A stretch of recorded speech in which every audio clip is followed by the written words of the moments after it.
Y tiene que ver precisamente con que la obra escrita es un medio de comunicación. Y tenemos un escritor, una persona que está en un sistema de vida, está en un proceso histórico, está en un proceso cultural determinado por la historia, por la economía, ¿ya? Y todo aquello, todo ese sistema de producción, ese proceso de producción en donde él escribe una obra, ¿ya? Toma aquí un libro cualquiera que tengo acá, por ejemplo, 100 años de soledad, de Gabriel García Márquez. Él está en un momento determinado al escribir este libro, ¿ya? ¿Qué es lo que hace? Él trata de construir un significado a través de este libro. Hay muchos los motivos a que lo lean, de manera tal que ustedes construyan ahora un sentido. ¿Qué significa construir un sentido?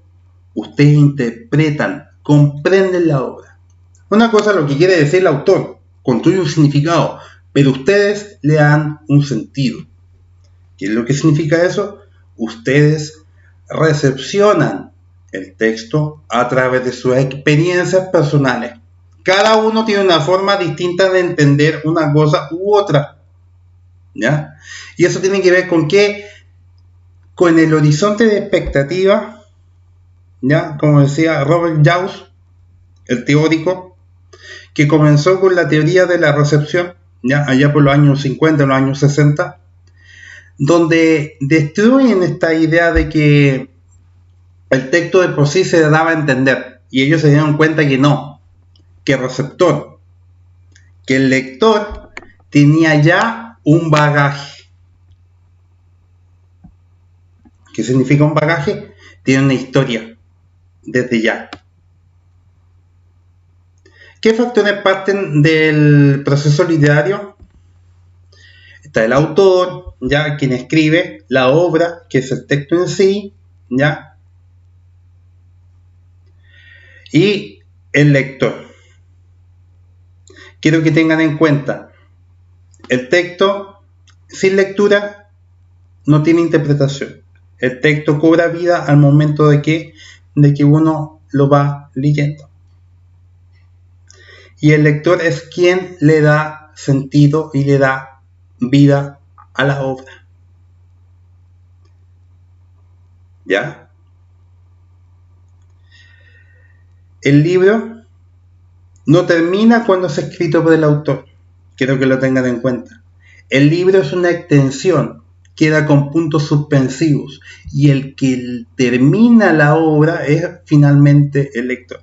Por lo tanto, convengamos que el libro, ya, se me cayó el libro. Por lo tanto, convengamos que el libro, ya, tiene un punto final, es cuando nosotros lo leemos y al leerlo lo interpretamos. Quiero que se vaya entendiendo. ¿Qué dicen los críticos respecto a este tema? Los críticos dicen que Husserl, por ejemplo, dice que el proceso de la lectura, el lector produce sentido a partir de su compromiso imaginativo.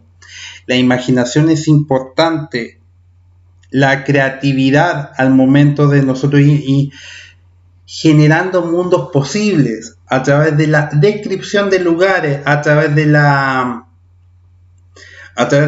búsqueda de los sentidos, escritos en un libro, y nosotros vamos imaginándolo, ¿ya? Y vamos imaginando a través de la creación de aquella obra literaria. Eco dice que el lector colabora en la producción del sentido del texto, delimita sus propias posibilidades interpretativas. Eso significa que a partir de lo que uno está leyendo, tiene distintas alternativas de cómo leer ese texto. No leer cualquier cosa, no interpretar lo que uno quiera. ¿Ya? Porque él le llamaba aquello aberración interpretativa. Eso significa que es entender cualquier despelote menos lo que quería decir el autor. Y Jaws dice que el lector tiene un horizonte de expectativas, como yo se lo decía, y le da una importancia a la evolución literaria.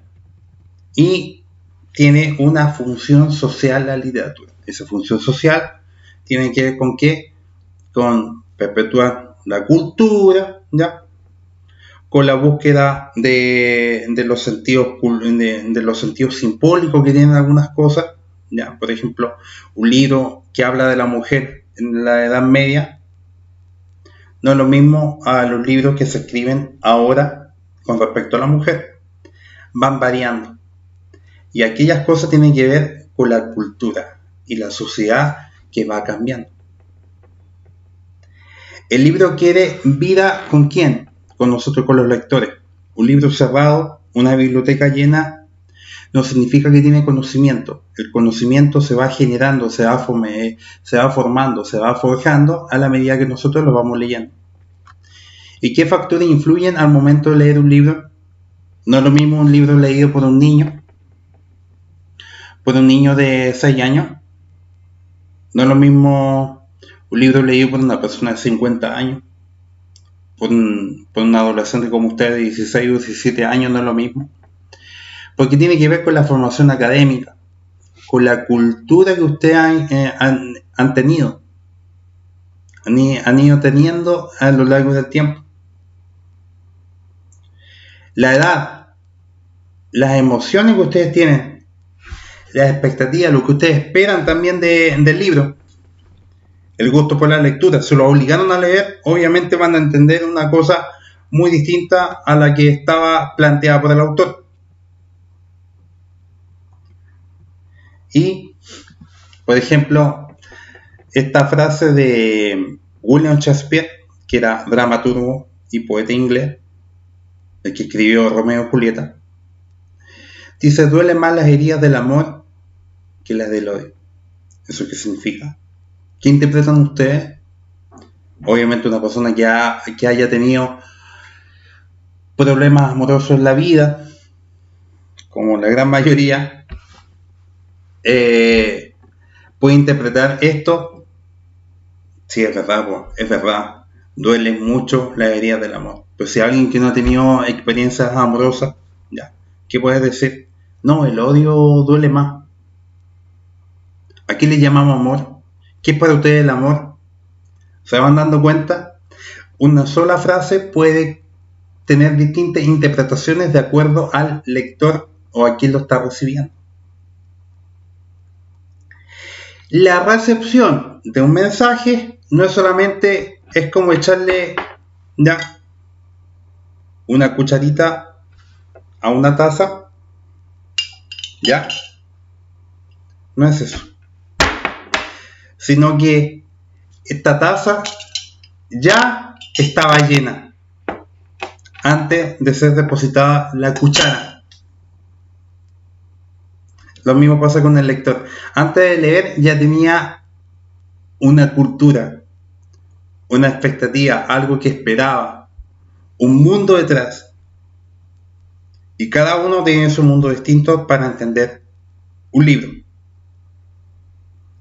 Ahora vamos a seguir con la segunda parte de la clase para que vayamos entendiendo mejor. Ya. Espero que los vaya resolviendo las dudas.